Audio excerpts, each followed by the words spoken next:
Selamat sore sahabat petani porang dimanapun berada.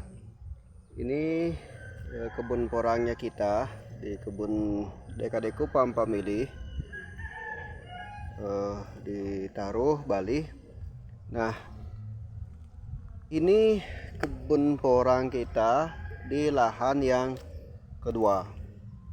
Nah, di lahan yang kedua ini tanam kita di bulan Desember 2021.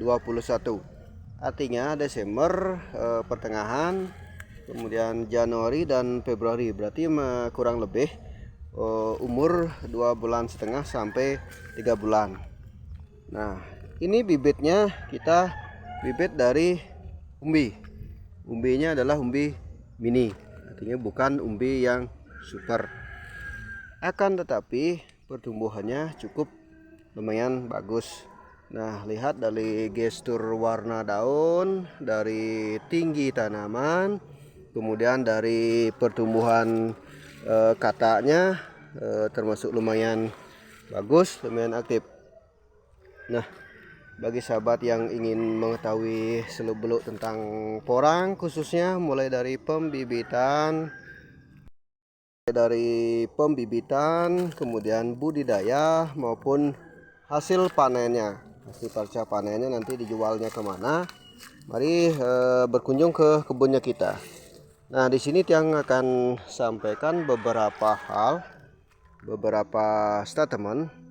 Nah, agar pertumbuhan porang itu dalam kondisi bagus, subur, maksimal dan optimal, itu ada beberapa hal yang perlu kita perhatikan. Yang pertama adalah dari jenis bibit. Nah, bibit itu apakah dia bibit kata atau umbi maupun spora.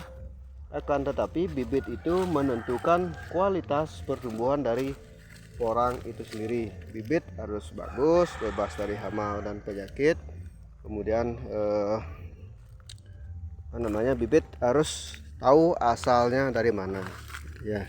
Kalau jangan sampai sembarang kita beli bibit, nanti bukan porang dikasih, apalagi bibit umbi. Kemudian yang kedua adalah dari tanah itu sendiri. Nah, jenis tanah itu tanah lembab, tanah kering, atau tanah berpasir.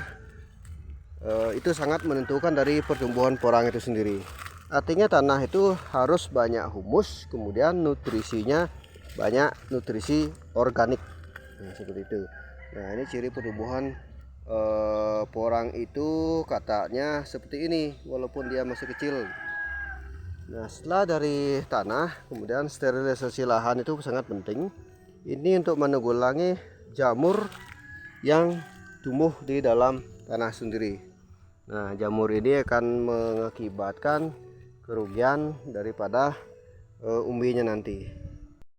Kemudian setelah sterilisasi lahan, selanjutnya kita nutrisi. Nah, nutrisi ini ada berbagai jenis. Ada nutrisi yang padat seperti kompos, kotoran hewan, kemudian dari sampah organik, itu nutrisi padat. Yang kedua adalah nutrisi cair. Cair ini adalah berupa POC. Nah, ini sangat penting. Nutrisi itu udah terdekomposer dengan baik, artinya sudah matang. Misalnya pakai kompos, nah komposnya sudah matang. Nah ini penumbuhan kataknya cukup luar biasa. Sampai di batang-batangnya ini dia tumbuh katak. Nah ini sangat cukup bagus pertumbuhannya, walaupun baru 3 bulan jalan, cukup lumayan bagus. Nah ini kondisi lahan kebun porangnya kita. Ini yang tanam bulan Desember yang lalu. Pertumbuhannya seperti ini.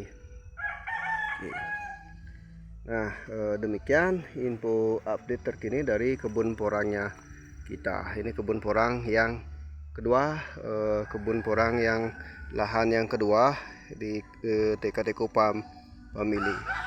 Nah demikian yang dapat kita sampaikan, simpulkan. Salam sehat, semangat, semoga bermanfaat dan tentunya sukses.